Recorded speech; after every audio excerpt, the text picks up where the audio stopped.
Hello, everyone. I'm Professor Geek. Welcome back to the channel, and welcome to another book study, our final book study with Darth Plagueis. Continuing your journey through the EU. Hit that mute button there. Excuse me.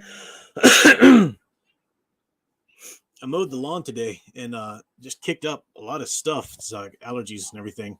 So hopefully I won't be doing that too much throughout the stream. But I'll welcome the chat here in a second. First, let me go ahead and I never sent Al the link. Sorry, Al.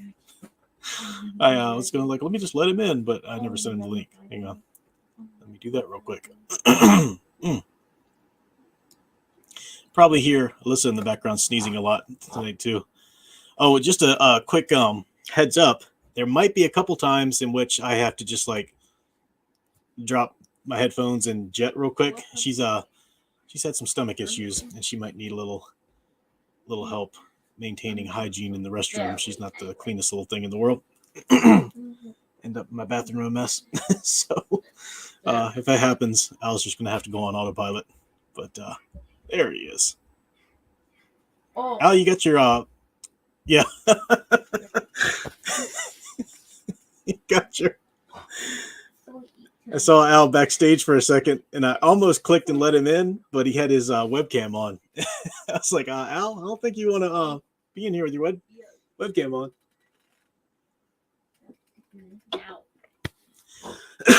So, there we go.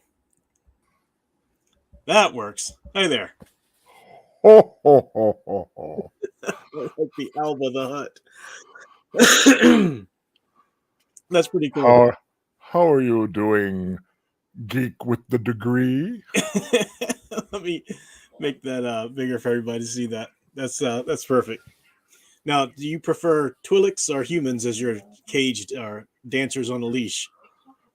6 of one, half a dozen of the other. Who knows? Unlike my cousin Jabba, I have no preference. But I am twice as big, but only half as mean, and I still have a slug butt that's yellow and green. But that's just me. So you are of the Disiligit clan, then, if you're cousin Jabba. Hanging on by a thread. Something at the family reunion. Drank a little too much. Well, let me welcome the chat here. We are going to finish up the book tonight, and we haven't really talked or decided much about what to do next. I think we'll probably take next week off just to decide. I mean, we'll decide before next week. We'll probably take next week off just to whatever we decide on. I can kind of get a head start on. But welcome to Ghost Planet Max Inc. 1.0. Great to see you there. Nathaniel's Lozball. Eldrick fan couldn't be here, but left us a super chat. Thank you very much, sir. 499 says, looks like I'll miss it live again. Wants to talk about Pestage and the rest of Palp's circle. Pestage rose with him. Imagine learning your boss is a Sith. Well, you know, I kind of got the impression, and you can tell me what you think, Al, but I got the impression that Pestage, maybe he didn't know the actual word Sith, but he knew there was something different about Sidious. And something wasn't quite kosher. Yeah. When Palpatine's talking to him about having Kim murdered, Pestage says, I'm well aware of what you and Magister Damask are capable of. Mm-hmm. And the impression was like, this is more than just a banker and a senator. Like, I know you guys are capable and you can do stuff, you know? So, I don't know. And sometimes a man will look the other way in order to stay alive. Yeah, exactly. But yeah, it's a cool character, definitely. Mm-hmm. He knew what side his bread was buttered on. Mm-hmm. Yeah. Welcome to Lynn Green, Art Table Talk with retracted messages, but see you there anyway. Horizon Talker, some guy named Big Al just keeps messing around in the chat. I need to block that guy. Nathaniel's Lozball talking about the DC Comics versus Godzilla versus King Kong. Yeah, sadly, I just couldn't care less. It's a cool idea, and if DC still knew how to write, I'd be all about it, but no, not in current DC. Gigawatt is joining us there as well. Good to see you there. Darth Enigma, so many more, but got my welcomes there. So let's dig into. We start with chapter 25 tonight. I neglected to mark my book here. Let me get back to there. The discreet charm of the meritocracy.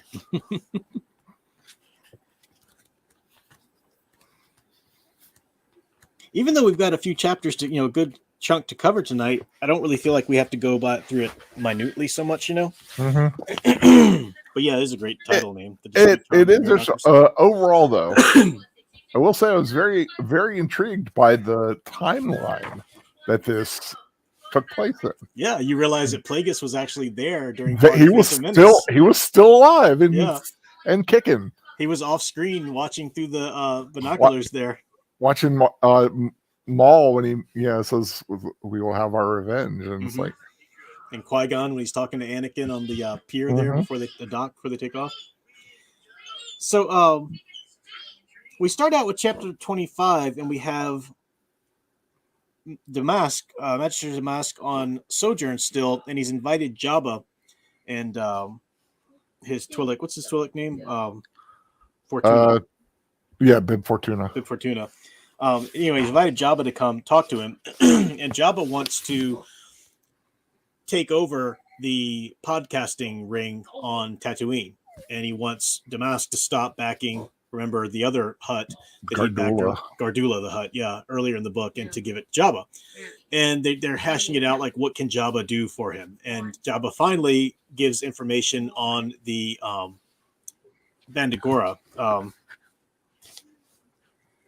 Did they have? I don't think they knew who was leading it yet. Oh no, he did. Yeah, the Bandagora is like this terrorist kind of ring. If you've ever played the Bounty Hunter game, Star Wars Bounty Hunter, the Jango Fett game, it's really good. That's the big baddies there, and the Bandagora is also present in Darth Maul Lockdown novel as well. Kind of a terrorist ring that are important. They're doing some stuff that's at play that Damask would like to, have keep tabs on there. So the little alliance is formed between Jabba and Higo Damask. So we're starting to see the tides turning there, getting things set up on Tatooine as we know it. And, Jabba doing his business. He's, trying to set up his. He basically is trying to make Tatooine his, and kind of kick Gardula to the curb. Yeah. And the next scene we have here is Palpatine talking to Dooku. So we've seen Damask talk to Dooku some, and Palpatine got sort of designs on Dooku as well, we mentioned. And Dooku's talking about giving thought to leaving the Order. They talk about the Council dispatched several Jedi to Balthazar. My former Padawan somehow succeeded in accompanying them. Talking about his former Padawan is blanking on her name right now. What was her name? Where is it? Kamari Vosa? Kamari Vosa, that's right. She ends up the head of the Bandagora. Later we'll find out. But Palpatine says, I know something of that. Balthazar's senator petitioned for help in fending off attacks of the Bandagora. Sadistic abductors and assassins, Dooku said in anger. Military action was called for, not Jedi intercession.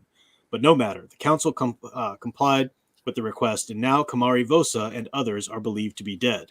So Kamari Vosa was Dooku's oldest apprentice, who we find out had basically kind of a crush on him, and had to leave the Order because of it, or had to leave his apprenticeship anyway because of it, because she had developed some feelings for him. And she's an interesting character. Yeah, always trying to impress him with her feats and deeds. And... As Palpatine says, the young woman who became infatuated with you. Yeah. But you do get the impression that Dooku is definitely fed up with the Order. Yeah. And kind of, I mean, he's very Sith-like in his beliefs. You find out. Yeah, but even before he's like total Sith, though, it's interesting because we do see him kind of naturally becoming the figurehead that they'll need to lead the resistance to the Republic. And that's what, during the Clone Wars, of course, he's the one leading the resistance, leading people to, planets to secede from the Republic and whatnot. And that's the, the resistance with the Clone Wars, droid. war droids. But they're having a talk here, and Dooku says something that Palpatine doesn't know about. He says he's talking about all of his grievances with the Jedi. Instead of actually rising up against the corruption in the Republic, perhaps disbanding the Senate entirely for a period of time, they have become fixated on prophecy. They await the coming of the prophesied Redeemer, who will bring balance to the Force and restore order. A Redeemer? Palpatine stared at him in authentic surprise. You've never alluded to this prophecy. Nor would I now if I still thought of myself as loyal to the Order. I never considered that the Force needed to be balanced. Palpatine says that. Dooku says, the Order interprets the prophecy to mean that the dark side needs to be stemmed. You don't accept it, Palpatine says. Dooku had an answer ready. Here is the truth of it. The Jedi could fulfill the prophecy on their own if they were willing to unleash the full power of the Force. The full powers of the Force, Palpatine said. I'm afraid you've lost me. He's still playing, the senator. Mm-hmm. Dooku blew out his breath. Perhaps it's something we can discuss in the future. And it will be.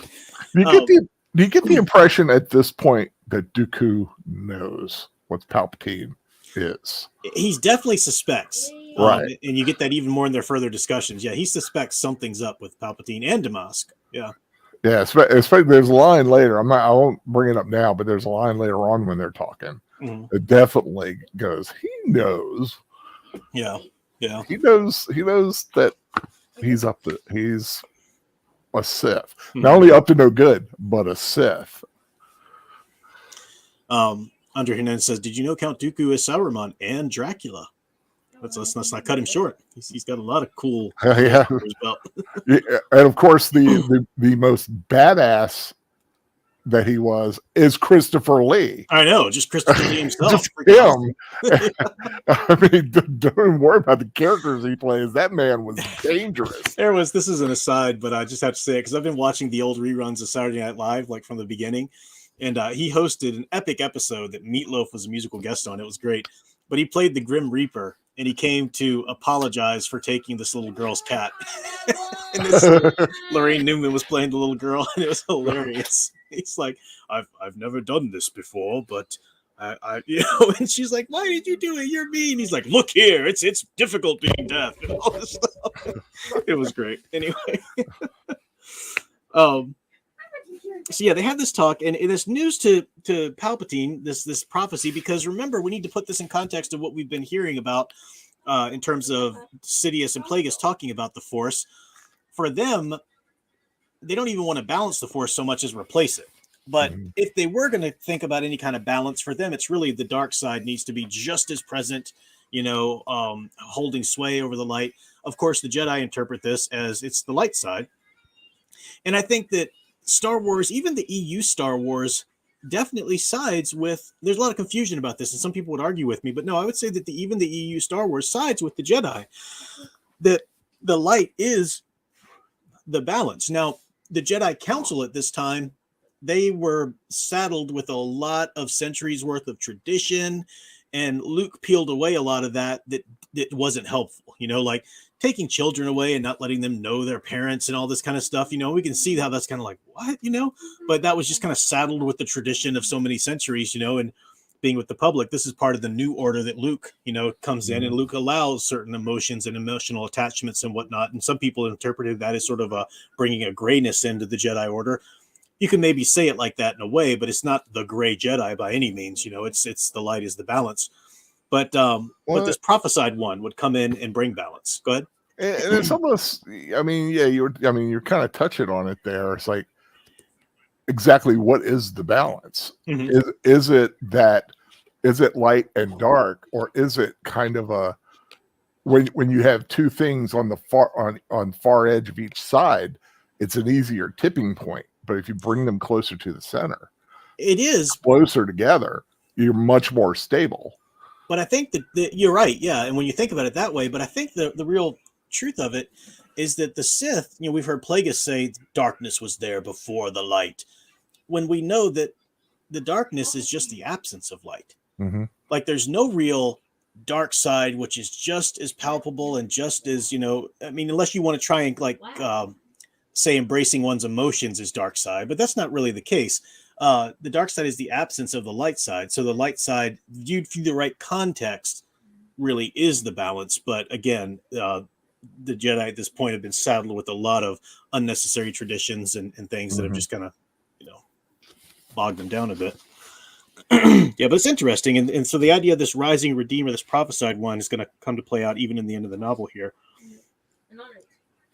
And they keep talking about Senator Wilf Tarkin. Is that Tarkin's? Is that Tarkin, or is it Tarkin like someone related to Tarkin? I'm trying to remember what Tarkin's name was. I thought it was. I thought it was a relation to Tarkin. Or am I getting it wrong? Now you got me wanting to look it up. I was just thinking about it when I saw his name on the page. I was like, oh, I meant to look it up and I didn't. Well, I guess you're going to have me look it up now. Yeah, Wilf Tarkin. That is him. Yeah, Wilf. I think I was he was a senator first. Yeah, I think I was mixing him up with Antilles. His relative was a senator, Bail Antilles, and then of course Wedge was a relative, not the same one. But yeah, Wilf Tarkin is Grand Moff Tarkin. So yeah, good call. We have the next. We have a conversation here. See, Dooku's left, and we have a little. We're in Palpatine's head. It says, leading a double life of his own, Dooku, carrying out Jedi business while in private moments, flirting with the dark side, hungry to bring in the full power of the Force to bear the mundane realm, his slow reorientation, a curious inversion of Darth Gravid's, whose similar reach for preeminence had exceeded his grasp. For Jedi mastery was conferred when one attained a true understanding of the ways of the Force. For the Sith, that level of understanding was merely the beginning. The Jedi Order's homespun cloaks announced, I want for nothing because I am clothed in the Force. The cloaks of the Sith announce, I am light in the dark, the convergence of opposing energies. So again, just the idea of not so much we're championing, yay, dark side, like we are the Force. It's even more than that. I think the next thing to really bring up here, there's some politics, and so go ahead. But just say something right after. I think it was interesting and kind of a nice little history lesson. Mm-hmm. It's like not all the Sith Lords were the brightest bulbs in the batch. Yeah. Some just they were, I guess, evil, but they didn't have the grand vision or the ability to. Yeah.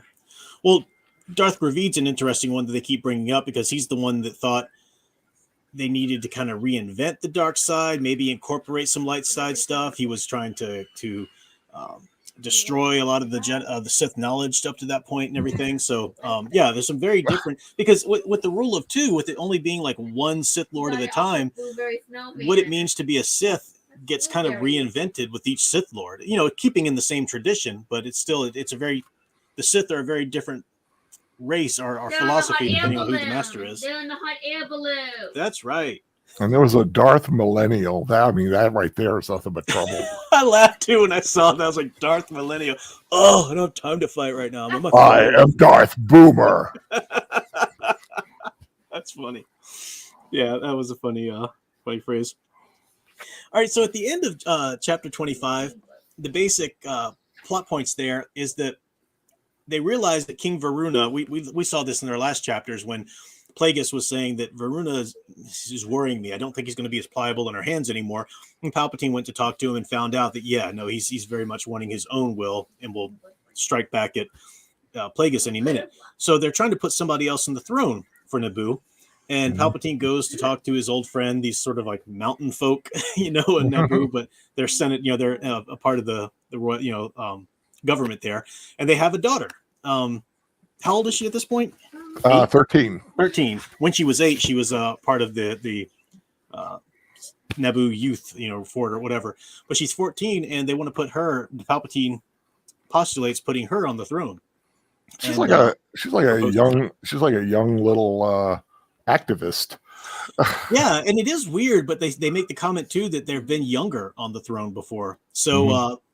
Naboo's different too. They age differently because that's how Anakin is able to grow. So the Naboo, just because they're human, doesn't mean that they it's the same culture, same everything there. But 199 Super Chat Eldritch fan said, best parts of the prequels came from the EU creators. Yeah, they definitely drew on a lot of that. and they even developed really cool things with it afterwards as well. The EU people did. Mm. So that brings us to chapter 26, and find some places I want to kind of dig into here. Well, you were talking about the people of Naboo. I kind of like when they I think that's later when they're mentioning about putting her on the throne. Never mind. No, they're talking in that chapter. Yeah, it's putting on her on the throne. No, but it's when she's actually on the throne. No, when someone when he gets upset at I forget which character, it might have been Verona, gets upset with Palpatine going behind his back, trying to put this, uncouth little girl on the throne. And that's an interesting scene. Yeah, we're going to talk about that because it's kind of funny with what comes next. But chapter 26 opens with Darth Maul. And it's interesting. Darth Maul is he's allowed on Coruscant at this point, but he can't really just go walk around. He doesn't have a double identity because he looks like freaking Dracula, like he just looks evil with stand out. Yeah, and it's not just because he's a Zabrak. I mean, Zabrak is an alien race, but he's tattooed black with the red, and he's got the scowl and everything. And so he's in hiding, but he's constantly watching the Jedi Temple. He wants to pit himself against the Jedi so badly. But it's interesting. He, because from his perspective, Sidious is the Sith Lord, and he is his apprentice. It says the rejection too had prompted questions of a novel sort because Sidious won't allow him to join him on his daily stuff. He says, "No, you must be held in reserve." And he's prompted certain questions in Maul. It says, of all the beings in the galaxy, the Dark Lord had chosen him to serve as his apprentice and eventual successor.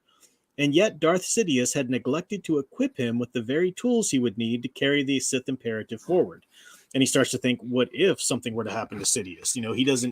Maul doesn't even know how to keep the plan going because he's just an assassin, right? He doesn't know that he literally is just an assassin and not a proper apprentice at this point. Take it off, that's a cartoon. But so it's interesting to see, from his perspective. You almost kind of feel sorry for him a little bit. Yeah, a little bit like he's not getting the full he's not getting the intellectual side of the Sith. Yeah. He is basically been raised to be a killer. Mm-hmm.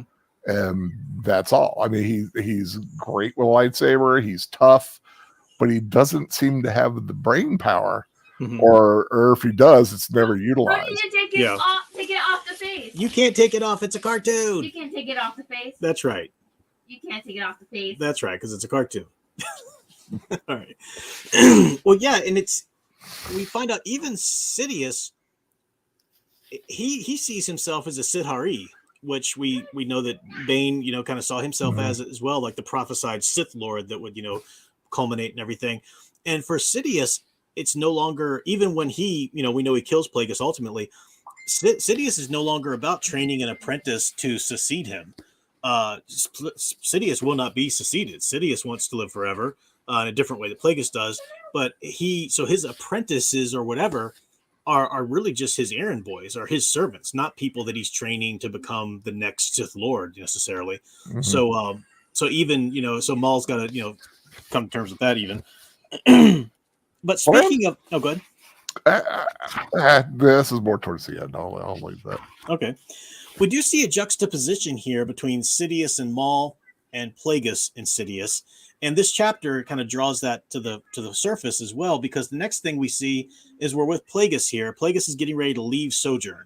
They were going to have to leave it behind. It's time for him to come back to Coruscant. It's time for him to come back into public eye at this point, because their plan, of course, is for Palpatine to become Chancellor and then to appoint Damask as co-Chancellor. Really naive thinking there. We'll talk about that in a bit. Oh, yeah. But as Plagueis is leaving, him and 114D, they packed things up. They've dismissed the Sun Guard, and they're leaving.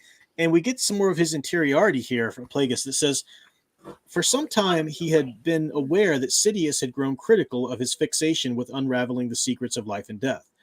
Surely Sidious felt as Plagueis had made himself too much of a project, often to the neglect of the grand plan, that Plagueis had come to place more importance on his own survival than that of the Sith.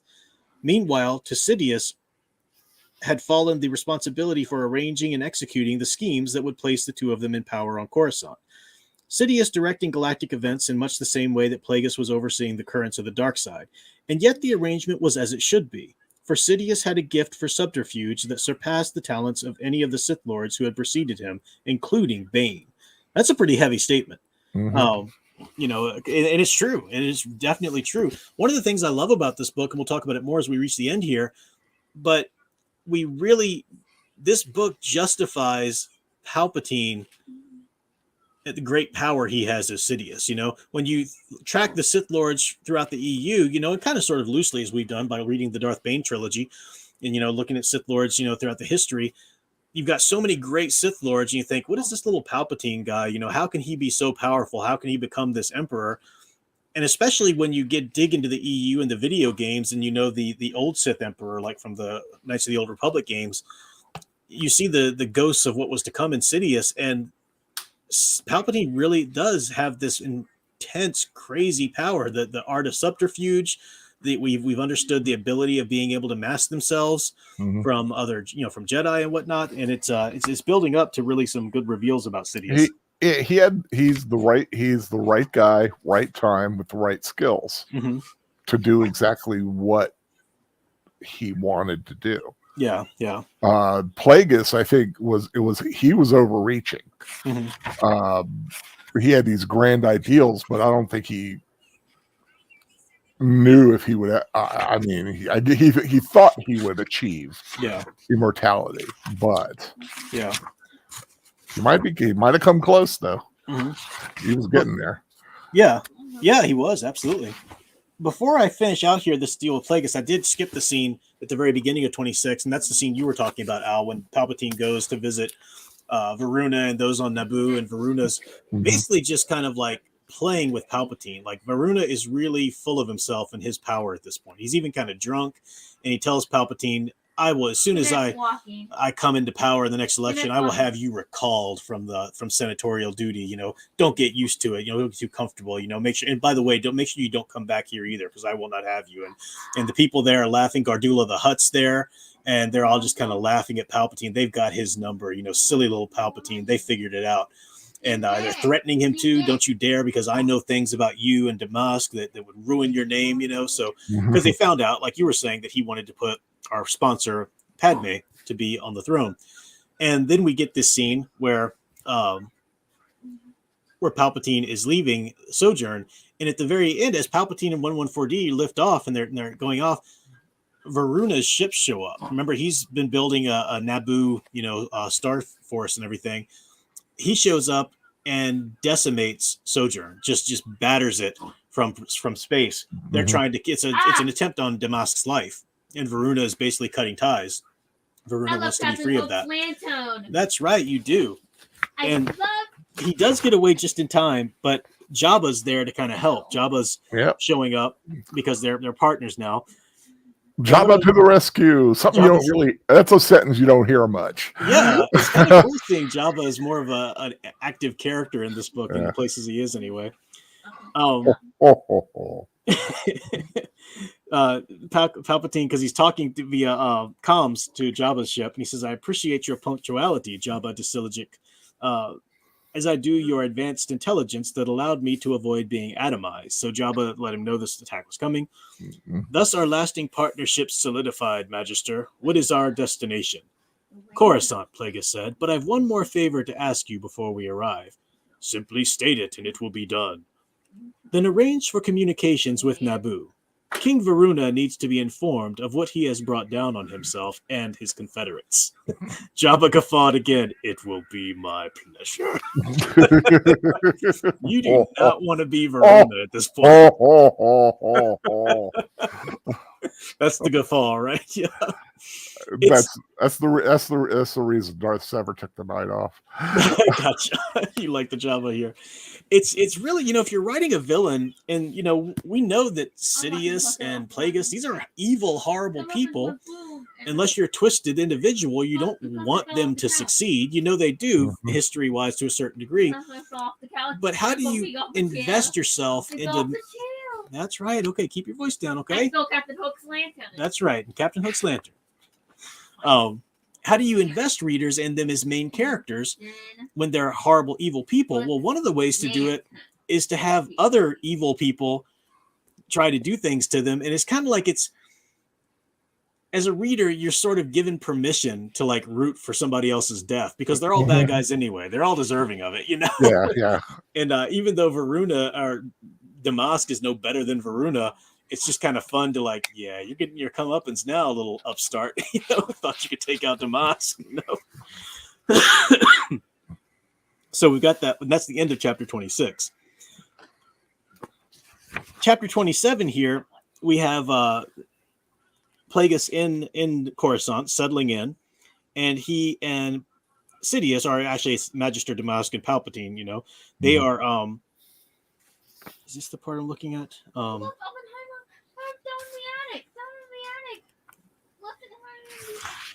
They're together. I think they're in public at this point. Yeah. Yeah, they start to hang out in public. Yeah, they're in public at this point.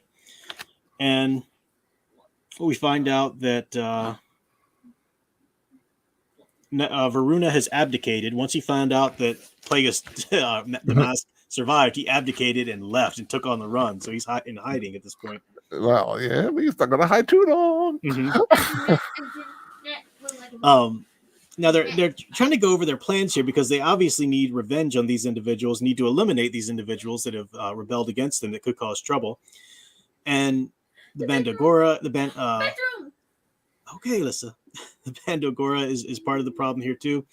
Shall I task Maul to pay Varuna a visit? Palpatine says. Plagueis shook his head. I intend to see to him personally. Is the Zabrak, Maul as you call him, capable of dealing with Alexi Garen and his Vigos, a part of the Black Sun people? He will not fail us, Palpatine said. Plagueis considered that for a moment, then said, the infiltrator sits under guard at the West Champion. It tells him to get this starship, give it to Maul for the infiltration. That leaves only the Hutt and the Bandogora, Sidious said. I have promised Gardula to Jabba. As for the Bandogora, and it got where he said there is a rumor pursuing the Master Dooku's former apprentice, Kamari Vosa, is the one leading the cult now. So we'll get into that later. So we know that Plagueis is going to deal with Varuna himself. Before we get to that, though, we do have Maul. It's kind of cool. We found out that he's got the speeder bike that we see in Phantom Menace, that all-black speeder bike, which he's called Bloodfin, which I think is awesome. Yeah.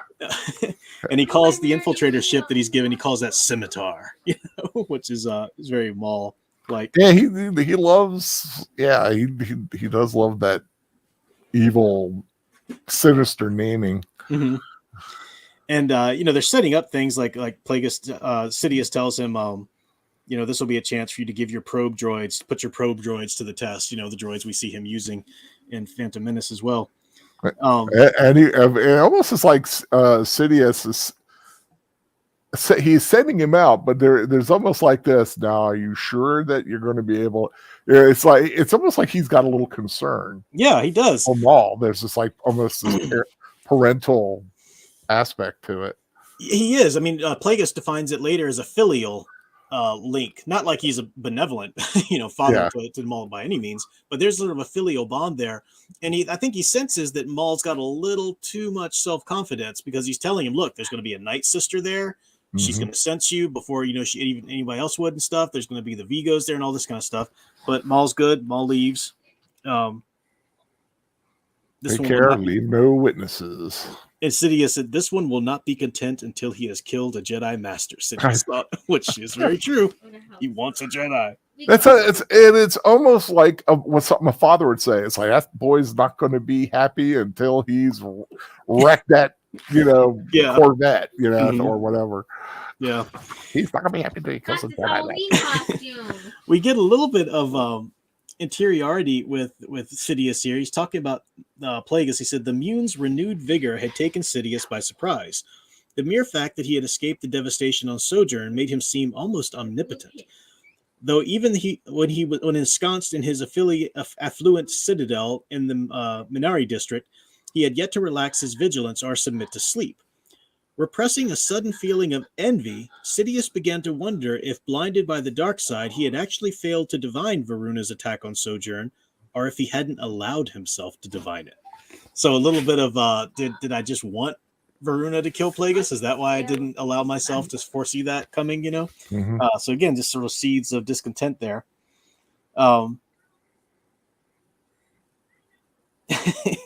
Gunray, he's talking to Newt Gunray now about the plans for the blockades, the Trade Federation. And Newt Gunry's kind of whining because his new position that Sidious gave him is like, it's so much more responsibility. but I feel like it's like save your whining for another occasion, Viceroy. The matters are about to get worse. Yeah. Gunry's dictating membrane spasmed. Worse? How can that be? Yeah. And Sidious answers him. The Republic Senate is on the verge of passing legislation that will enact taxation of the trade-free zones. And this was their plan all along, to get the Trade Federation up in arms, pit them against the Republic. And he says the best idea is probably a blockade. A blockade of what system, Lord Sidious? He says, I will inform you in due time. Again, so the wheels are in motion, moving towards the events of Mask of the Phantasm. I always do that. Phantom Menace. Phantom Menace. Mask of the Phantasm. I always do that. I don't know why. I just the fant word, gets mixed up. Yeah.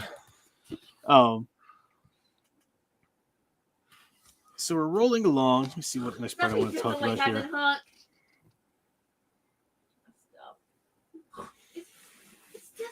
We've got more of the politics of Coruscant there. Valorum falling, Palpatine kind of getting himself into place. But then we have Damask, or Plagueis, 114D takes him to the planet that Varuna is hidden out on. And I'm going to read some of this because it's really creepy content. But at the same time, you're kind of like, because you're reading about a character who is a villain and he's going up against another villain, the reader's kind of given permission to be like, yeah, take him out, in ways that you wouldn't if these were other kind of characters. So you kind of get to live the vicarious evil, or the evil vicariously. Yeah, either one. That too.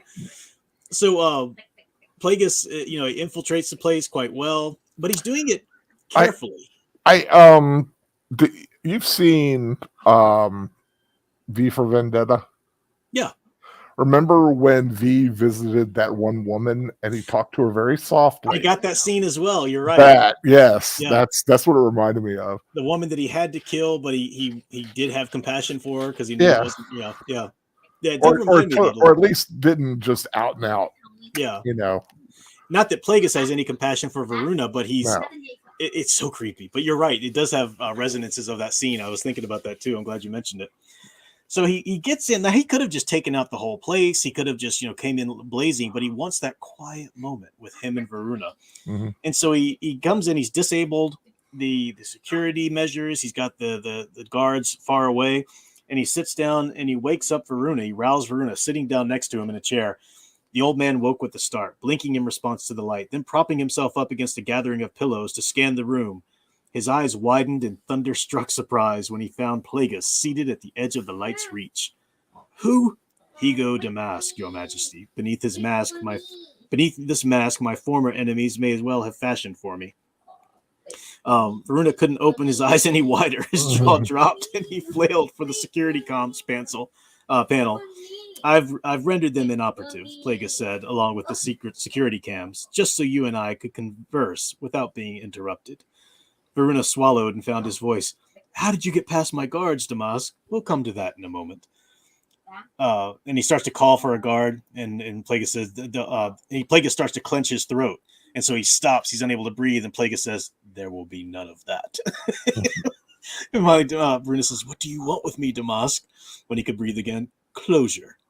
Varuna stared at him in disbelief. You got what you wanted. Isn't it enough that I abdicated? Your abdication would have been enough had you not tried first to have me killed. Signed his own death warrant when he did that. I know.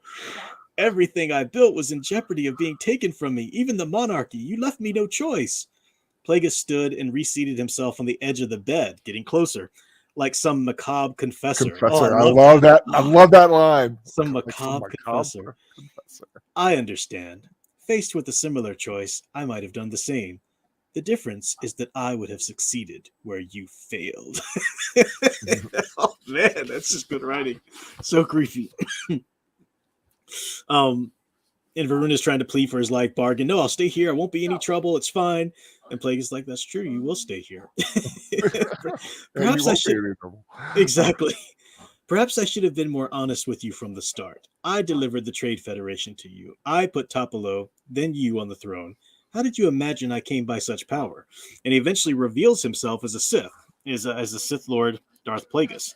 Even reveals Darth Tenebris, Regis Gnome, the Bith before him. So he's revealing all of this stuff.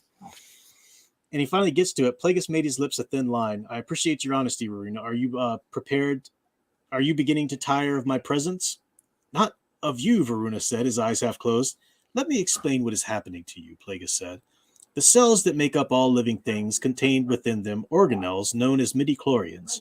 They are, in addition to being the basis for life, the elements that enable beings like me to perceive and use the Force. As the result of a lifetime of study, I have learned how to manipulate midichlorians, and I have instructed the limited number you possess to return to their source. In plain basic, Varuna, I am killing you. Just like quietly sitting on the edge of his bed, telling him that, like, you're dying. I'm doing this to you right now. It's so creepy. Varuna's face was losing color, and his breathing had slowed. Bring me back. I can still be of service. But you are, Your Majesty. A celebrated ancient poet once said that every death lessened him from what he considered himself to be, a bother to every living being. I, on the other hand, have come to understand that every death I oversee nourishes and empowers me, for I am a true Sith. And then Varuna's trying to say, no, you're no better than just a predatory animal or whatever, the brain eaters. And Sith says, what does better than mean to those of us who've passed beyond notions of good and evil? Just so sociopathic. He says, Plagueis places his hand atop Varuna's, places his hand on Varuna's hand. I'll remain with you for a little while as you meld with the Force, but at some point I will have to leave you at the threshold to continue on your own. Don't do this, Damask, please. I am Darth Plagueis, Varuna, your shepherd. Oh, man. That kind of goes with that dark confessor, macabre confessor imagery. And it gets to Plagueis's mindset, your shepherd. It's I who have the power of life and death, and I am seeing you to your death, because I've just willed it. And that's good enough, It's just, man, it's twisted. So Varuna falls. Vengeance acquired there. Now in chapter the doctors will say he simply died in his sleep. Mm-hmm, yeah, because if you can actually manipulate the midichlorians, there's no wounds, there's nothing. It's just he died of natural causes. Nothing you can do in terms of tracing the killer. Chapter 28 opens, and we have Maul coming back, getting lectured by Daddy here. Maul was successful in killing the Vigos. He was his mission was a total success.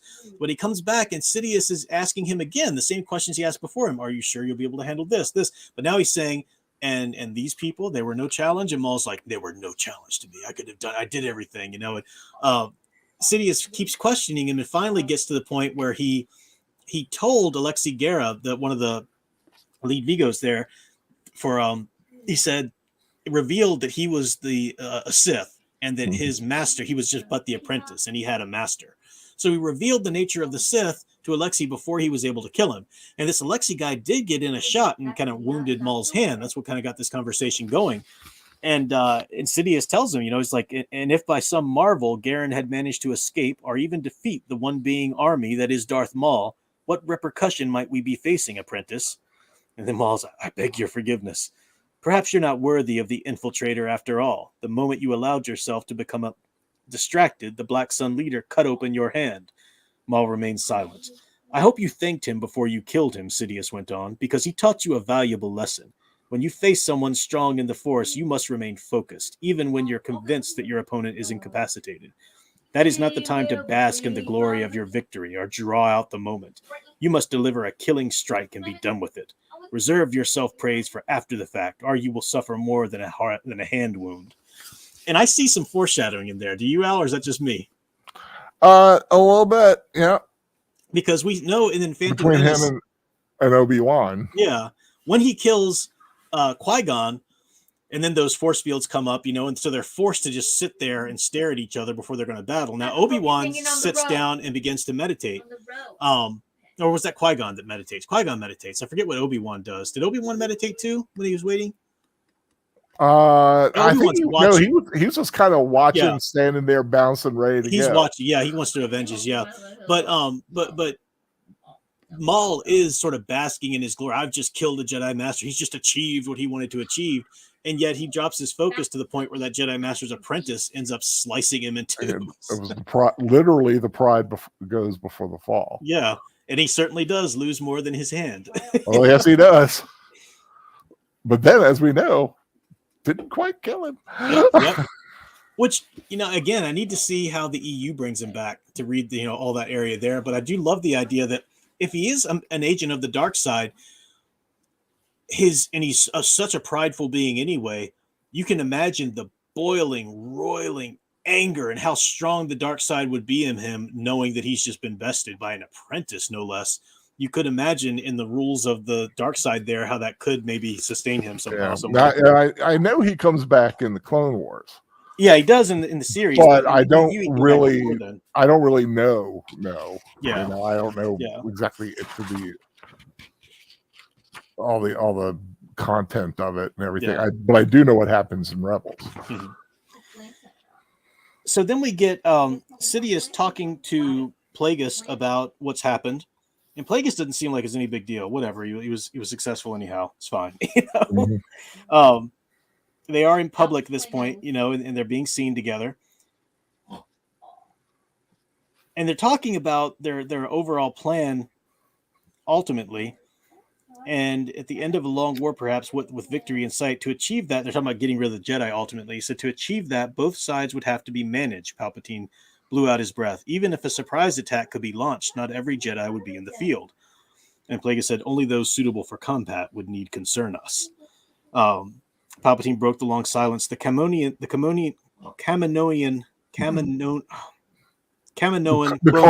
clone builders. Yeah, the Kaminoan. I finally got it. Cloners failed you once. Damask acknowledged that statement with a nod, but that's because I gave them a Yinchuri template. They told me that your species might be easier to replicate. So again, we're getting the moving towards that. And in fact, I've already kind of dropped reference to the Bounty Hunter game, the Jango Fett game.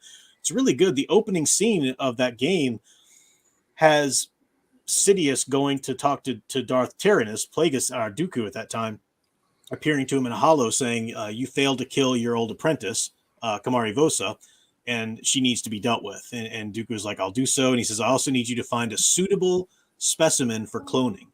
And he says, I'll do both in the same strike. So ultimately, and you're playing Jango Fett in that game, so you're kind of playing the story that makes Jango Fett the clone template, which is pretty cool.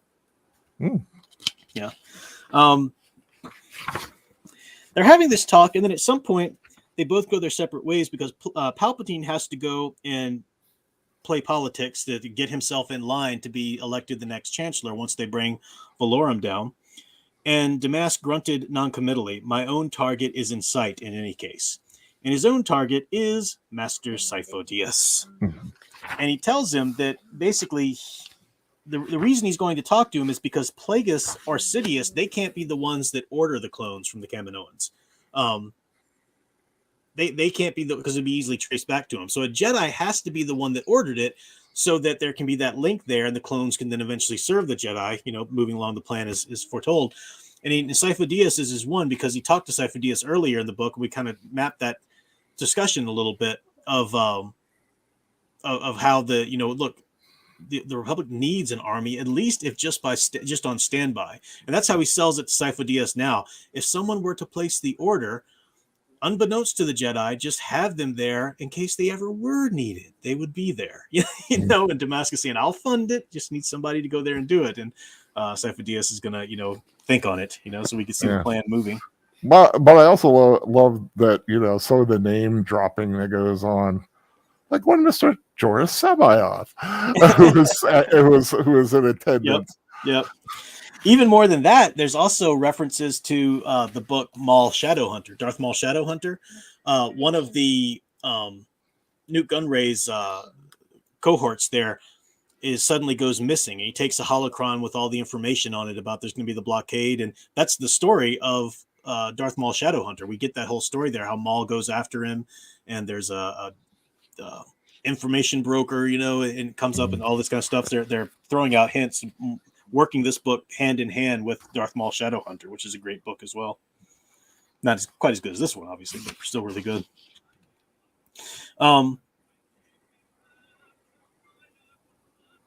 We have more of the Valorum troubles, the politics there. They're bringing about Valorum's downfall. And then was Palpatine's talking to Valorum. Suddenly, he gets a coded message from King or Queen Padme of Naboo. Mm-hmm. And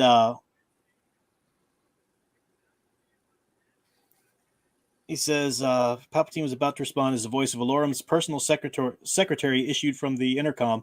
Supreme Chancellor, I apologize for interrupting, but we have received an urgent transmission from Queen Amidala of Naboo. The Queen, Palpatine said with theatrical surprise. Can you direct the transmission to my office, Valorum said. Our comm-techs are telling me that the signal is very weak, but that they will do their best. Palpatine and Valorum turned to the office holoprojector table and waited. Within moments, a noisy, fluctuating 3D image of Naboo's pale-faced teenager, Queen, appeared. Supreme Chancellor Valorum, she said, we bring news of a grave development on our homeworld. Without warning, the Nemodian faction of the Trade Federation has initiated a blockade. Their massive freighters encircle our world, and no ships are permitted to arrive or depart. Palpatine and Valorum exchanged stunned looks. How perfectly she plays her part, Palpatine thought. Sitting on her throne like some costumed and overly made-up animatronic doll, the stately pose, the uninflected voice, long-bearded advisor Sio Bibble standing at her one side, dark-complected security chief Panaka to the other. So this is going as planned. We got the blockade, which is the blockade. This is at the start of the Phantom Menace. So we're things are moving in. And as you said, Al, this is Darth Plagueis is still around. Yep. At this point here. Chapter 29 is really the great chapter. The Force Strikes Back. Oh, it does it. I'm gonna look at all the September photos on my phone on Wednesday. Okay, we'll do that on Wednesday. You got it. Sidious is talking to Plagueis here. They're talking about what happened. The blockade might not be enough because it's on Naboo, which is this far rim world. Sidious shook his head in disbelief. And they find out, too, which kind of threatens their plans, that Valorum was not allowed to send the Jedi out. He's been under suspicion, and he's been severed from some of his privileges as Chancellor, and he's not allowed to send the Jedi on any missions. But somehow he was able to contact Yoda and the Council and have at least Qui-Gon and Obi-Wan sent to Naboo to go try and do something about the Trade Federation. Sidious shook his head in disbelief. Valorum somehow managed to persuade the Council to send 2 Jedi to Naboo. Despite all this talk about invincibility, Plagueis looked confounded. Without Senate's approval? He tightened the noose around his own neck. And ours, Sidious said, if the Nemoidians panic and decide to admit the truth about the blockade. And we do see them panic in the beginning of the movie, when they've got Jedi waiting. He's like, Jedi? We can't deal with Jedi. Did Valorum say which Jedi were sent? Qui-Gon Jinn and his Padawan, Obi-Wan Kenobi. Plagueis came to an abrupt halt. Worse news yet. I have met Qui-Gon, and he is nothing like some of the others Dooku trained. They're a pesky duo, Sidious said. The nemesis of the Nebula fronted Dorvala, Asmiro, and Eriadu. Then Gunray and his sycophants stand no chance against them. Sidious had an answer ready. Two lone Jedi are no match for 1,000 battle droids and droidicas. I will order Gunray to kill them. And we will have yet another Yenchor and the danger of Gunray divulging our actions past and present. Plagueis thought for a moment. Qui-Gon will evade detection by the droids and wreak slow but inevitable havoc on the flagship. Then I will command Gunray to launch the invasion ahead of schedule. So we're moving ahead, and eventually they decide, send Maul. He will help, get things going here. And then there's a little break, and then we have a time jump. We have Plagueis' interiorities here. It says, it certainly wasn't that he didn't trust Darth Sidious, but Plagueis had never observed Maul at close range, and he was curious about Sidious's relationship with him. And this is when he's watching Sidious send Maul on the mission. So the scene you have in Master the Phantasm Plagueis is nearby, kind of watching. Phantom Menace. Phantom Menace. I say Master does him again. Yep. So, always correct me on that. And this is where he says, Sidious had formed an almost filial bond with Maul. Attached to the present, he failed to grasp the truth that this was the last time he and his apprentice might see each other in the flesh. So again, just the way that Palpatine and Damask are Sidious and Plagueis see things differently there. They're talking about, things are ready. They're getting to be in order. Sidious has this little moment of like respect, almost like if it weren't for you. Plagueis waved his silent and sudden halt. Sidious walked a few more steps and turned to him. You're not going to accompany me to greet the queen? No, the Jedi are with her, and our joint presence might allow them to sense our leanings. So we have Palpatine meeting them. The queen's escaped. They found out. They also found out that Qui-Gon and is going up against Maul as well, and because they see him on Tatooine, you remember. Right. Next, we have a meeting, and this really gets to where go ahead. Oh, and announce, and basically he's telling everybody he thinks it's a Sith. He thinks the Sith. Yeah, it's not just a fallen Jedi, but a Sith. Right. Yeah, a Sith. He puts that in the mind of the council. Mm-hmm. Then we have a meeting between Dooku and Palpatine, in which we hear more about Anakin. Palpatine himself learns a little bit more about Anakin, and Palpatine's shocked. Dooku tells him that he brought back this boy. He believes this boy is the one the prophecy has told us about. Everything Qui-Gon believes that the boy, Anakin is his name, stands at the center of a vergence of the Force, and believes further that finding him was the will of the Force. Blood tests were apparently performed, and the boy's concentration of midichlorians is unprecedented. Palpatine says, do you believe that he is the prophesied one? The chosen one, Dooku amended. No, but Qui-Gon accepts it as fact, and the council is willing to have him tested. What is known about this Anakin? Palpatine asks. Very little, except for the fact that he was born into slavery 9 years ago, and was until recently, along with his mother, the property of Gardula the Hutt, then a toy dairy and junk dealer.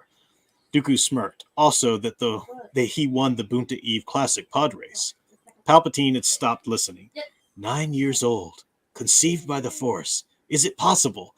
Realizing that the Force had struck back. Remember, before we were kind of calling it and putting a marker into the text when Plagueis was talking about wanting to try to bring forth life on his own, and they were kind of both of them were saying, "Hey, the dark side hasn't struck back at us. We're okay. We're in the will of the dark side because nothing struck back at us now." Well, something did strike back. The Force did strike back. It just took 9 years for it to bake. Yeah, exactly. Exactly, bake. Yeah, and as Palpatine, this is interesting too. Palpatine says his thoughts rewound at frantic speed to the landing platform on which he and Valorum had welcomed Amidala and her group. Actually, not Amidala, but one of her lookalikes. But the sandy-haired boy, this Anakin, swathed in filthy clothing, had been there, along with a Gungan and 2 Jedi. Anakin had spent the night in a tiny room in his apartment suite, and I sensed nothing about him. So just you really get, even from Anakin as a young boy, how much more powerful Anakin is, even than Sidious, even though Sidious wields his power much more expertly. It's not a threat there. But if there was one to threaten him, it could be this boy. Yeah, and he is kind of taken aback by it. Yeah. Because Plagueis always talked about, like you said, the Force.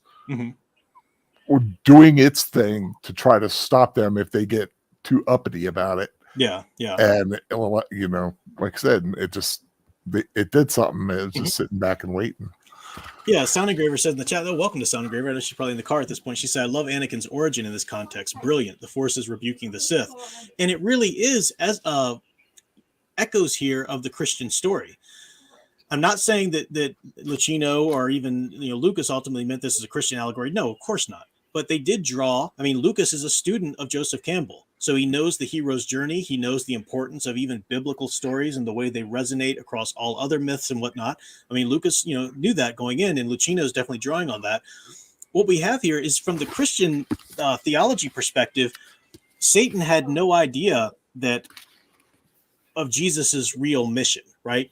That Jesus would actually come as a human being and actually that the victory, the seeming victory of Christ on the cross for Satan was actually Christ's victory ultimately for redeeming sin and resurrecting and everything the next day. So you kind of have that reference there to the dark side, not realizing that the light, or that God, or that there was a virgin birth happening where the infiltrator was coming in to deal the dark side a blow.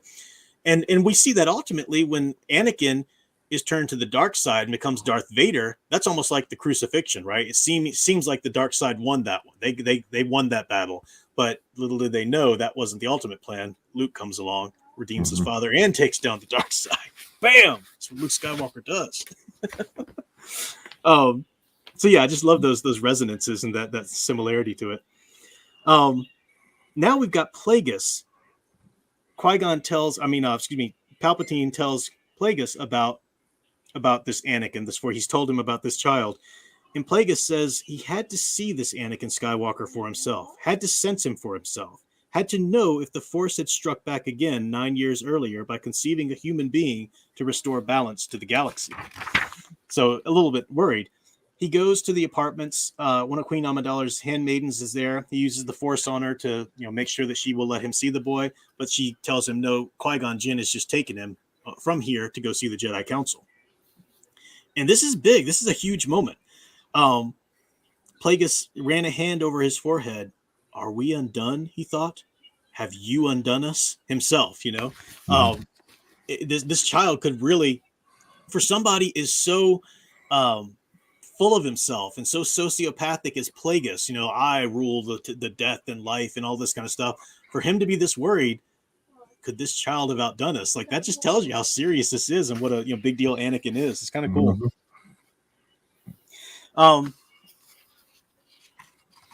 Now we've got there at the Senate. Damask is there. This is when Amidala offers a vote of no confidence in Valorum, and he's officially down. And they're going to try to nominate Palpatine.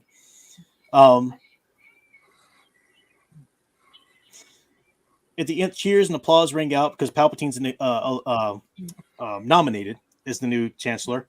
And you've done it, Darth Plagueis, Palpatine said quietly and without a glance. Not yet, came the reply. I will not rest until I am certain of a win. And then you have this moment where, again, in the movie Phantom Menace, I said it right that time, when they're getting ready to leave for that last battle, and Qui-Gon is on the dock there, and he's got his hand on Anakin's shoulder saying, I can't come, you can't come with me right now, but I will train you, these things will happen. And we have Plagueis watching them from a distance. And what Plagueis asked himself, what topic was summoned such an earnest look to Qui-Gon's face and such confused urgency in the boy? Lifting his face from the macro binoculars, he searched out with the Force and fell victim to an assault of perplexing images, ferocious battles in deep space, the clashing of lightsabers, partitions of radiant light, a black helmeted cyborg rising from a table. By the time his gaze had returned to the platform, Qui-Gon and the boy had disappeared. Trying desperately to make some sense of the images granted him by the Force, he stood motionless, watching the starship lift from the platform and climb into the night. He fought to repress the truth. The boy would change the course of history, unless Maul had to kill Qui-Gon to keep the boy from being trained. Qui-Gon was the key to everything. Which, that's kind of that was kind of chilling when I first read it. Mm-hmm. It's just like, there's the little the keystone. You take the keystone and everything collapses. And I remember the first time I saw Phantom Menace in the theaters, and I didn't hate it like so many people seem to do. I liked it quite a bit, like a lot of elements of it. But I remember one of the things that I was a little disappointed at the end was that Qui-Gon Jinn died, because I loved his character so much. I thought he was such a cool character. But then I realized this is a echo of what happens in A New Hope when Obi-Wan has to die. This incredibly powerful, incredibly important keystone, as you said, Al, has to echo. Stop. I said echoes of, and she picked up Star Wars content. You've got Obi-Wan coming to train Anakin is sort of his own Luke Skywalker journey, whereas he'll be the mentor that dies and has to pass on the work to Luke in later stories. So you do see that the fact that Qui-Gon is seen as the keystone and that Obi-Wan's able to take up that mantle and keep going with it is really shows you the importance of Obi-Wan himself, you know? Mm-hmm. So then we have there's this opera, and finally it's just Plagueis and Sidious and 114D in their little apartment there. And Plagueis has given the sun guards the night off. Cleaned up. Okay, you need to get cleaned up? All right, let's go. I'm going to have to take a break there, Al, and go help her get cleaned up here. She's you can help her use the restroom real quick, but I'll come back and then we'll talk about this excellent scene. So you can talk about what you got coming up. I'll be right back. Oh, okay. Well, what I got coming up is as soon as I watch them, I have them. I will be doing reviews of Barbie and Oppenheimer. Not sure if there'll be 10-word reviews or full ones. Well, one of them will be a 10-word probably. We'll see once I watch them.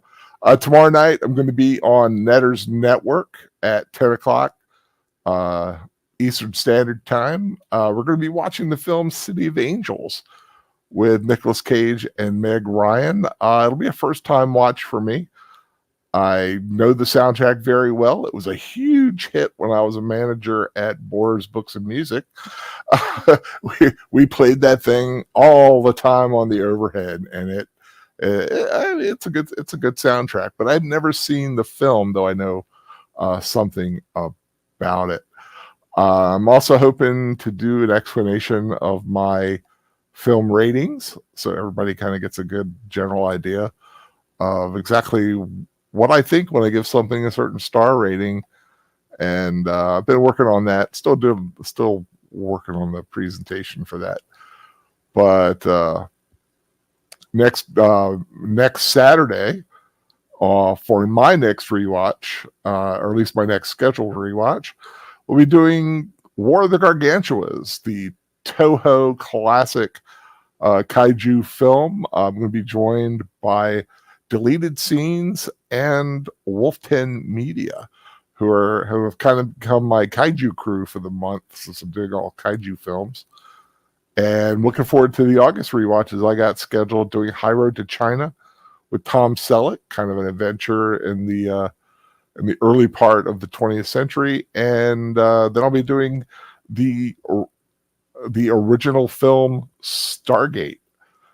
So we'll be going through the gate on my channel in August. So looking forward to that. What else I got coming up? Well, that's been it. Like I said, I got all my movies planned out for the rest of the year, and I'm already starting to think about next year. So that's a pretty positive thing. I'm hoping all goes well and life keeps going on fine, that I'll have some great movies next year too. But let me see. Let's see what's going on. I love Godzilla and Kong and 50s monster movie. Yep, Ghost Planet, definitely a favorite of mine.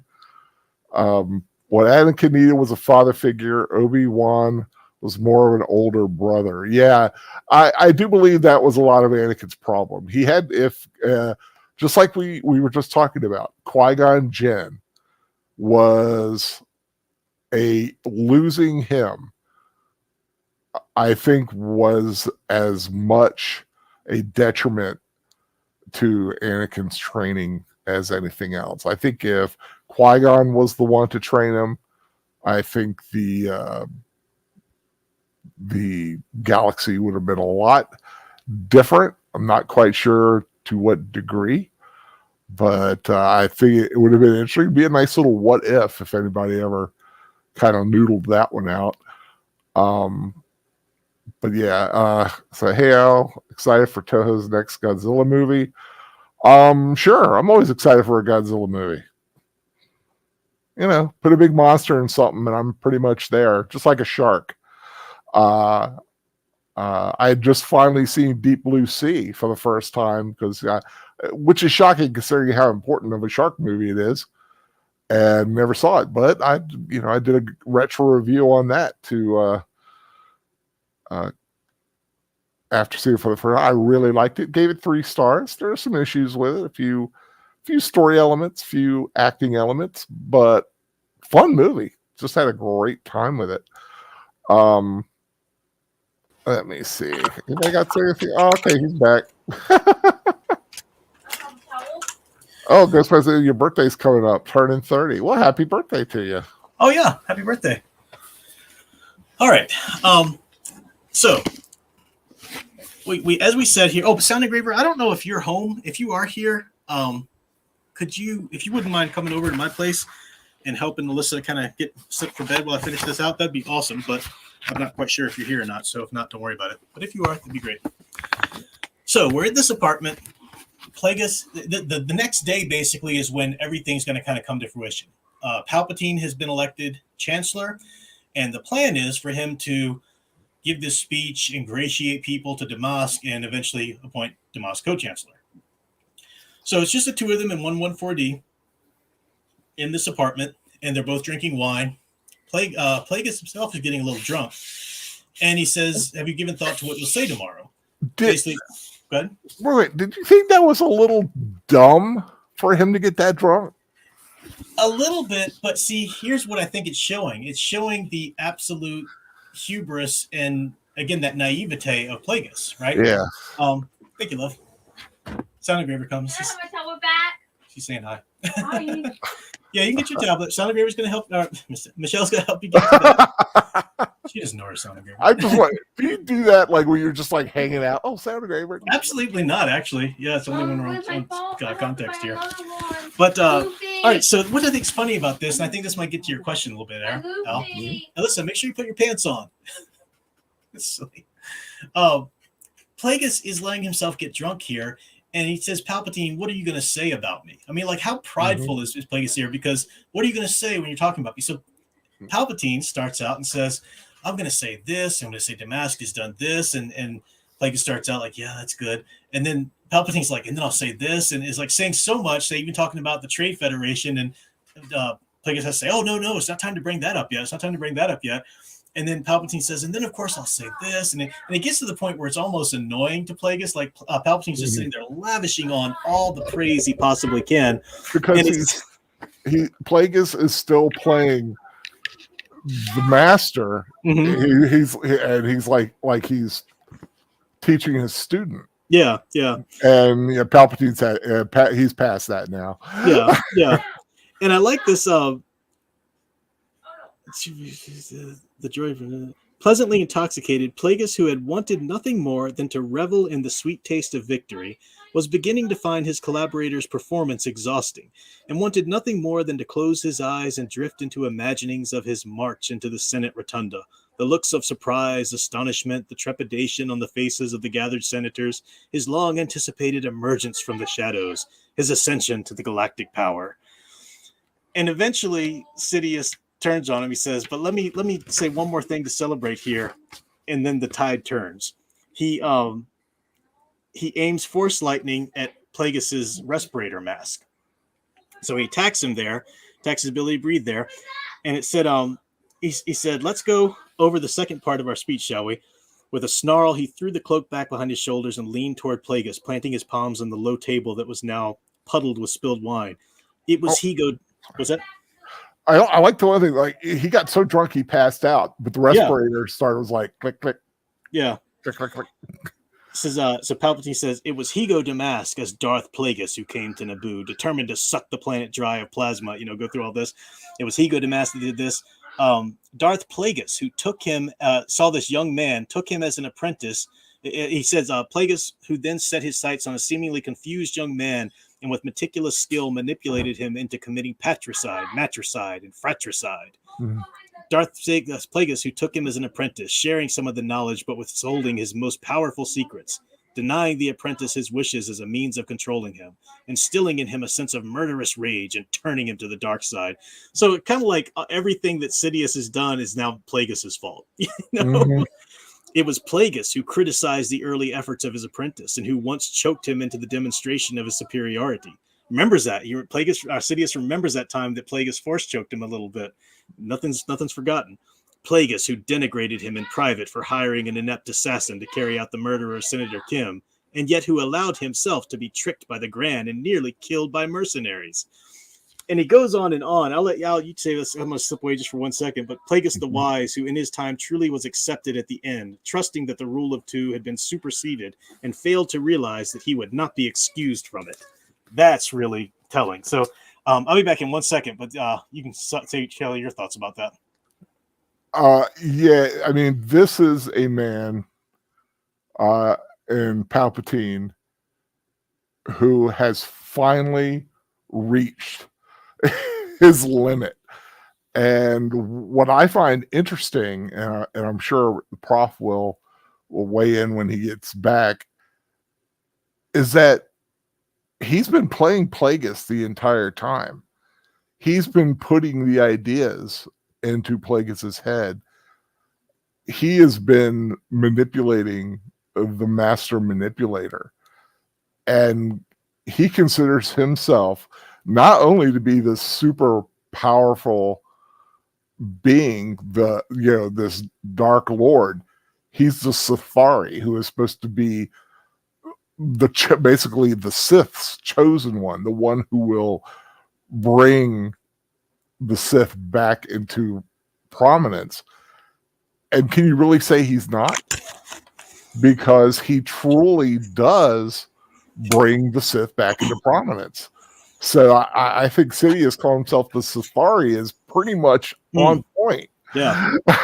Yeah, because he really is the Sith. I think we even said when we were reading the Bane trilogy and Bane was thinking of himself as it, that we said ultimately it's going to be Sidious. Yeah. But just that line again, I read it before I left, but I want to read it again. Plagueis the Wise, who in his time truly was, except at the end, trusting that the rule of two had been superseded and failed to realize that he would not be excused from it. And we talked about this naivete. Plagueis, it's fine. Sidious will do fine. I'll torture him into training. Then he'll be fine with me having more of the power, but him having some. And he'll even be fine with us getting him into power, into position, and then he'll just share it with me. Like, what are you thinking, Plagueis? Like, how twisted is your mind at this point? Yeah. To the point where he's sitting there getting drunk, with no protection whatsoever. And Plagueis is using the force choke on him. He's using all these things on him. And he even sees it at one point. I'm sorry, Sidious is doing this on Plagueis. And he even sees Plagueis. He says, I see now that you're trying to rally your midichlorians. I see now you trying to, the audacity, the hubris in you, basically, trying to think you can even still come back from this. And he said, but you don't understand. This isn't one of your experiments. We're not bringing you to the brink of death and coming back. We're going to bring you to that doorway and boot you through it. I'm going to boot you through. I mean, it's just like, dang. And then basically basically telling Plagueis, I played you this whole time. Yeah. Since the day I met you, I knew what I wanted, and I knew I needed to get you behind it as well. And he's been manipulating him the whole time. It's right here. He says, you may be wondering, when did he begin to change? The truth is that I haven't changed. As we have clouded the minds of the Jedi, I clouded yours. Never once did I have an intention of sharing power with you. I needed to learn from you, no more, no less, to learn all of your secrets, which I entrusted you would eventually reveal. But what made you think I would need you after that? Vanity, perhaps? Your sense of self-importance? You're being nothing more than a pawn in a game played by a genuine master. And that is so true. Like, what were you thinking? But what makes you think he would need you? After you guys are true equals, because that's the Sith. The Sith don't care. He says, you were far too trusting, Plagueis. No true Sith can ever really care about another. This has always been known. There is no way but my way. That's the Sith way, absolutely. I mean, like this. Are you still with me, Plagueis? Yeah, I detect you are, though barely. Yeah. A few final words then. It's like you're still alive, I've still got more I'm going to tell you. Exactly. Said he could have let you die on the Fobosi district, but couldn't allow that to happen. There's still more to learn from him. He says, rest easy in your grave, Plagueis. In the end, I will be proclaimed emperor. The Sith will have their revenge, and I will rule the galaxy. Plagueis slid to the floor and rolled over face down. Death rattled his lungs, and he died. 114D started to approach, but Sidious motioned for it to stop. We're going to have to find you a new home and a new body, droid. 114D looked at the Mune, then at Sidious. Yes, Master Palpatine. What are you going to say? But it's not the first time we've seen 114D just have to accept that his masters have been killed, because Plagueis did that to him too, you know? I almost wish he said yes. I wish he had said yes, Master Sidious. Oh, but yeah. That would have been, I think that would have been cool. But Yeah, he said yeah. Palpatine. Outside the summits of the tallest buildings gilded the first rays of daylight. We're coming over. Great ending for the proper novel there. Yeah, and you just get this impression, Darth Sidious, having conquered his master, the sun's coming up, he sits there, you just get that feeling like he's just welcoming the day with his dead master behind him in the room. There is this important little foreshadowing here, though. It says Sidious moved to the window, then turned again to the murder scene. Higo Damask would appear to have died because of a malfunction of the breathing apparatus. He would have the droid alert the med techs, but no autopsy would be performed and no inquest would follow. Hollows of their appearance at the Galactic Opera would run on the HoloNet, and pundits would weigh in. Senator Palpatine may garner even greater sympathy, his delight at being elected to the chancellorship diminished by the sudden death of a powerful financial ally. Because they had that picture going around, the picture of them at the thing. So it's like, oh, he lost his buddy. Yeah. Then it says his spirit soared, but briefly. Something was shading his sense of triumph, a vague awareness of a power greater than himself. Was it Plagueis reaching out from the far side of the death to vex him? Or was the feeling a mere consequence of apotheosis? Apotheosis, really? That's like the entering into heaven, outside the summits of the tallest building, the sunrise rays up. So there is a vague shade of something even more powerful than himself. And again, that's the Force, bringing out the balance here. Although we're going to find out in the epilogue, there's something else that kind of shadows his sense of triumph. Have you ever had that feeling like, I don't know, at the end of the day, or just saying that you've completed all this stuff and you think, you know what? I've finally finished everything I need to do. Oh, I feel like I feel so light. And you go, oh, darn it, I have a doctor's appointment tomorrow. It's just like that crashing feeling. Darn it. Yeah. Cannot rest. The epilogue wraps some things up. We do see that things were worked out pretty much as Palpatine thought they would there with Damask, and the beliefs of his death. We find out that Naboo's taken care of. Queen Amidala, is successful, coming with the Gungans and everything like that. And we do have this meeting with Dooku again in Palpatine, in which we see Dooku well on his way to becoming the Sith. Not quite yet, though, but well on his way. And he says he wants to find this Sith Lord because he knows that, the Jedi know that Qui-Gon had killed an apprentice, or Obi-Wan had killed an apprentice, but they know the Lord's out there. And Dooku really wants to find the Lord. And Palpatine says, so that you can avenge your Qui-Gon. And Dooku said, that thought had occurred to me, but now not so much. Now it's not so much. And he says, why? What is it? He says to ally with the Sith. He wants to ally with this Lord. Because Dooku wants different things for the Republic. Again, well on his way to becoming Darth Tyrannus. But I don't know if you're going to read it, but no, go ahead. When he's like, Count Dooku, somehow it suits you better than Master Dooku. He goes, I'm tempted to adopt a new name altogether, a new beginning, and that's why I think he knows. Yeah, he knows he's dealing with a Sith at that point. You pretty much just like you who've adopted a new name. Oh well, I mean Palpatine, of course. Exactly. Oh, it's upstairs in the dryer, the blue one. Okay. Yeah, if you could go up there and get that blue shirt for me. Hi, Michelle. Okay. Al says hi. Hi, Al. Yeah, we're gonna get your towel. Everything's okay.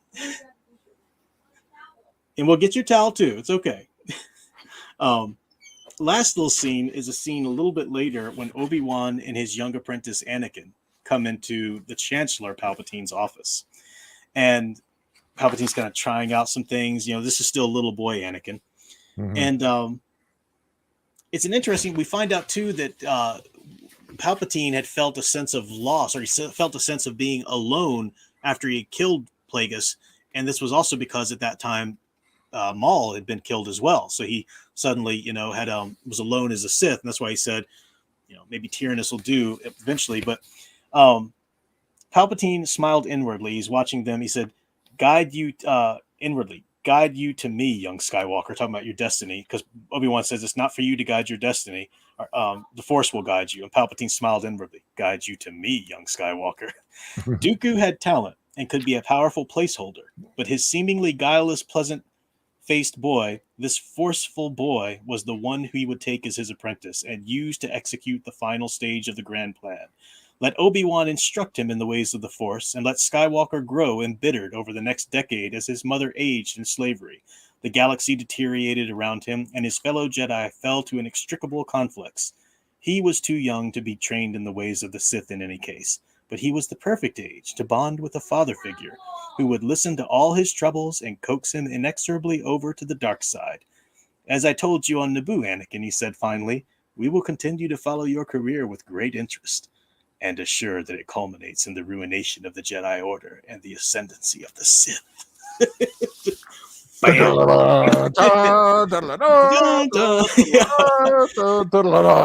I mean, what an ending. That is just that towel she's calling for is that little blue hand towel. She must have stuck it in there somewhere. Yeah, really epic. It does give you a nice it's a nice companion to Phantom Menace.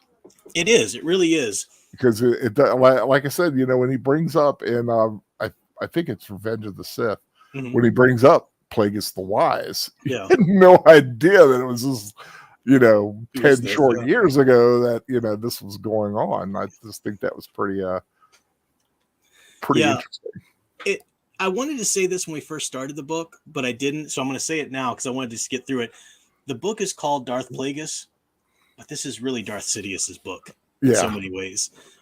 Even with the parts we get of Plagueis before Sidious comes in, it's all feeding towards what Sidious would be, the Sith Re. It's something. So yeah, amazing book. My thoughts are a little jumbled now because I've got to listen in the background, kind of going down for bed. I can't spend too much time on it, but maybe we'll do some more closing thoughts on it before we start the next book. I don't know what I'll probably talk to Al a little bit over the next day or two. We'll decide on what book we'll do next. We'll take next week off in either case because we'll prep for it. Maybe I'll put out a couple polls when Al and I talk and get some options open. So watch my YouTube community panel for polls and whatnot. We will decide on a new one. We'll take next week off, and then we'll be back that Friday. I'll be talking about Plagueis on the stream. Oh, yeah, and Founder Grave is going to talk about Plagueis on her live stream Sunday, so that's cool. Oh, very cool. Yeah.